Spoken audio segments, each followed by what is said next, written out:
Hello and welcome back, Disney and Pixar fans. In 2006, Pixar released their 7th animated feature film, Cars. This movie was a ton of fun for anyone who watched it. With a star-studded cast, including Owen Wilson as the main red race car Lightning McQueen, fans loved each one of the movie's quirky characters. In the world of cars, we noticed two major things. The first being that racing is a very popular activity in their society, and the second thing is that there appeared to be a lack of humans. Have you ever wondered where they all went? Well, in today's video, we're going to be talking about exactly that. In fact, the theory is quite unsettling.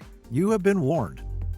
Now, before we get into the theory, let's talk a little bit about what we know about the world of cars.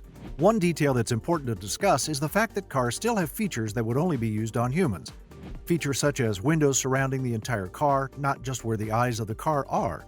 They also still maintain doors and handles to open them. This can only be a hint towards the fact that at some point in the history of the Cars universe, humans not only existed, but drove in the cars. Another quick thing to mention is the fact that all of the cars in the world can talk. And we don't just mean communicate. There are a bunch of animals on the planet that have forms of communication among their species. It's important to note that these cars actually talk. They talk in all different languages. Even though they were mostly speaking in English, we also heard some cars speaking Italian and Japanese throughout the series.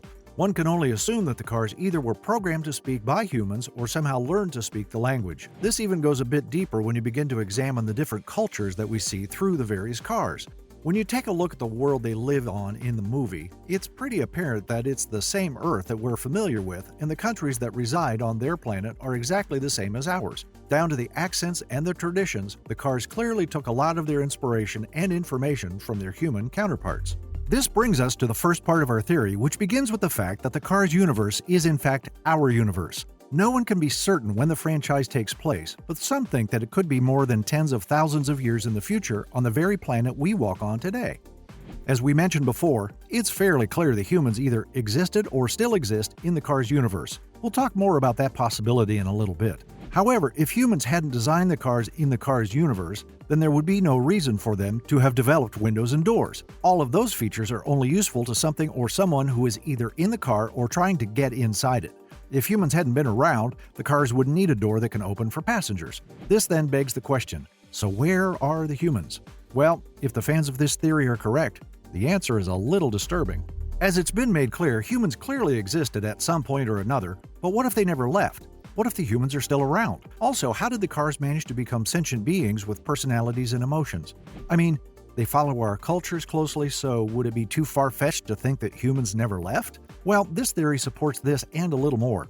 It's best referred to as the homunculus theory. It essentially goes into the idea that the humans are in fact the cars. They are living inside their vehicles full-time for reasons we will discuss soon. It's the humans inside of the cars that are actually responsible for the personalities that we see each car have in the film, along with all the knowledge that the cars have. In the end, the mechanical part of the car is just an external body that was constructed by man. How it would work has been thought out by fans in incredible detail.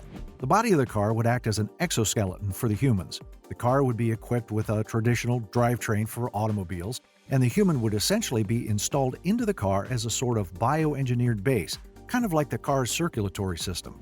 The human inside the car would not be sitting like you normally would in a car, however. They would instead be propped up horizontally with tubes and mechanisms coming from the body. There would be tubes designed for waste removal, both solid and liquid. The human's head would be attached to a visor of sorts that would magnify their eyes onto the front windshield, allowing them to see, but also providing the large eyes we see the cars have. Hooked up to their mouth would be a microphone that would also act as a way to breathe, and they would have various sensors to make sure everything is functioning properly. Now, you may be asking yourself how humans would eat in a scenario like this, and the answer is simple, really. They would have a machine with a tube hooked up to the abdomen region that would provide them with a hydrocarbon paste processor, giving the human inside the car the proper nutrients needed to survive.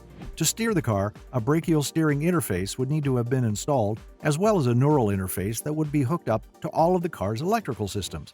Complex, yet very unsettling. But this begs the question, how did we end up this way?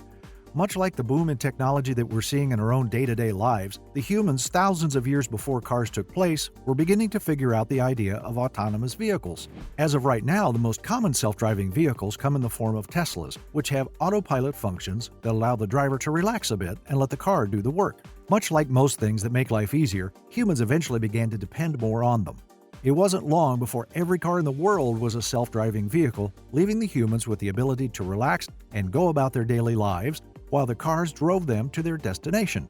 After the transition of cars becoming autonomous, the manufacturers began to design them to be more and more comfortable and filled with amenities. So many, in fact, that the humans ended up becoming entirely dependent on these new cars and causing them to move out of their traditional homes and into their vehicles full time.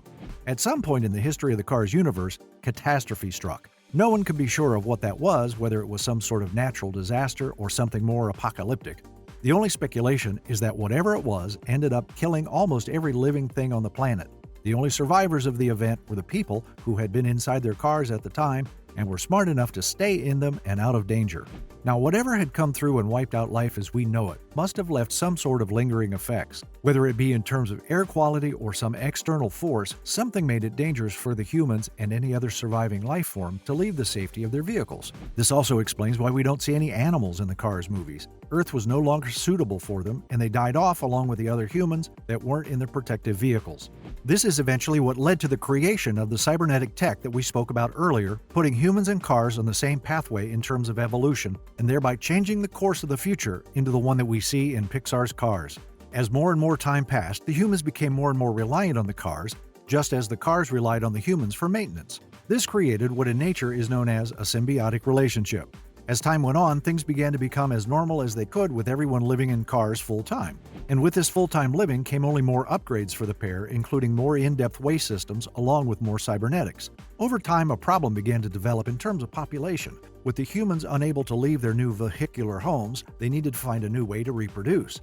Thus, they began to develop a technique of genetic engineering paired with vats filled with amniotic fluid to produce new humans to keep the species alive, or what was left of it at least. Though more scientifically complicated, this proved to be easier than the humans socializing face-to-face and reproducing the typical way. Once this technique was perfected, the factories that had been producing the cars that the humans used as exoskeletons began to be the home of these amniotic vats.